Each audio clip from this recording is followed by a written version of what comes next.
Good morning, friends. This is a new video.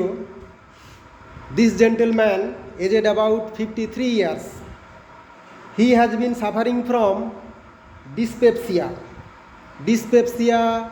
flatulence, rumbling, gurgling sound in the abdomen, pain abdomen, and 3 to 4 times loose stool per day.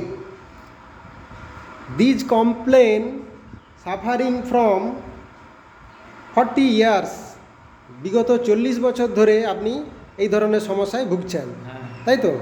অম্বল, acidity, পেট ফাঁপা, পেটের মধ্যে হড়হড় গড়গড় একটা শব্দ হয়, rumbling gargling sound in the abdomen, gas জমে, flatulency, পেট ফেঁপে যায় এবং সেটা নিচ দিয়ে গ্যাসটা পাস করে, ফ্ল্যাটাস পাস হয়।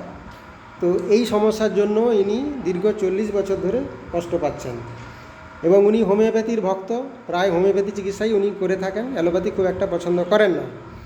এবং বিভিন্ন লোকের মারফত উনি শুনেছেন আমার কথা, তাই আমার কাছে এসেছেন। তো এই হচ্ছে ওনার প্রেজেন্ট কমপ্লেন। এছাড়াও ওনার হচ্ছে লেফট সাইডে, লেফট হ্যান্ড অ্যান্ড লেফট লেগসে একটা ড্রয়িং পেন রয়েছে। আপনার বাম হাত এবং বাম পায়ে একটা যন্ত্রণা হয়। এছাড়াও আর যেটা কেস টেকিং করে জানা গেল, বার্নিং পাম অ্যান্ড সোল, আপনার হাতের তলা পায়ের তলা জ্বালা করে এবং শীতকাল হলে পাটাকে আপনাকে লেপের বাইরে রাখতে হয়। তাহলে বার্নিং পাম অ্যান্ড সোল।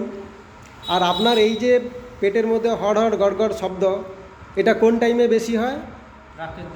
ভোরের দিকে। ভোরের দিকে বেশি হয়, 2:30 3টার থেকে একদম 6টা 5টা 6টা ভোরের দিকে বেশি হয়।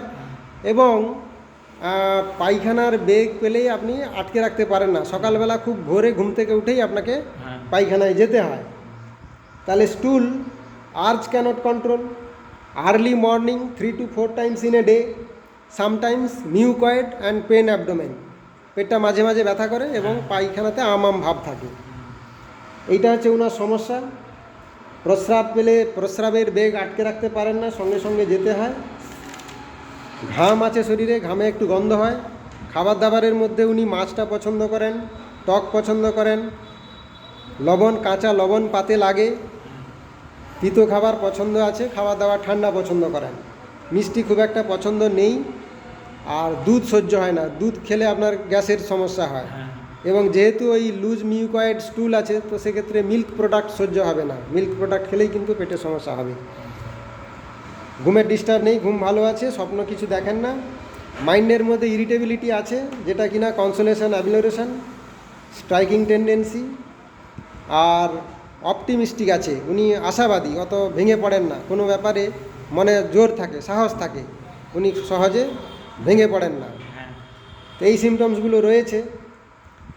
তো এই পেশেন্টের জন্য আমি এখন ব্রিমস্টোন বা সালফার সিলেকশন করছি, কারণ আর্লি মর্নিং ডায়রিয়া, বেগ আটকে রাখতে পারেন না, সকাল হলেই পায়খানায় দৌড়তে হয়, 3 থেকে 4 বার সেমি সলিড বা মিউকয়েড স্টুল হয়। আর বার্নিং পাম অ্যান্ড সোল, হাতের তলা পায়ের তলা জ্বালা করে, যেটা শীতকালে লেপের বাইরে রাখতে হয়।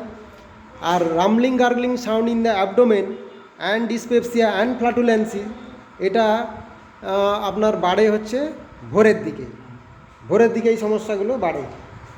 আর ওনার একটা পাস হিস্ট্রিতে আমরা পাচ্ছি সাপ্রেশন অফ স্কিন ডিজিজ আছে, একটা চর্মরোগ হয়েছিল, সেটা আপনি মলম লাগিয়েছিলেন।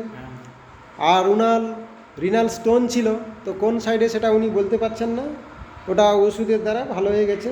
পাস হিস্ট্রিতে আমরা রিনাল স্টোন পাচ্ছি। তো এই সমস্ত সিমটমসগুলো এবং পেশেন্টের physical makeup, tall, slender, narrow physical makeup, এবং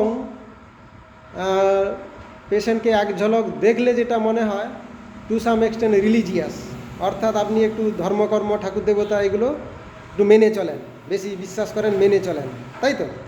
হ্যাঁ, patient to some extent religious and physical makeup, tall, slender, narrow chested.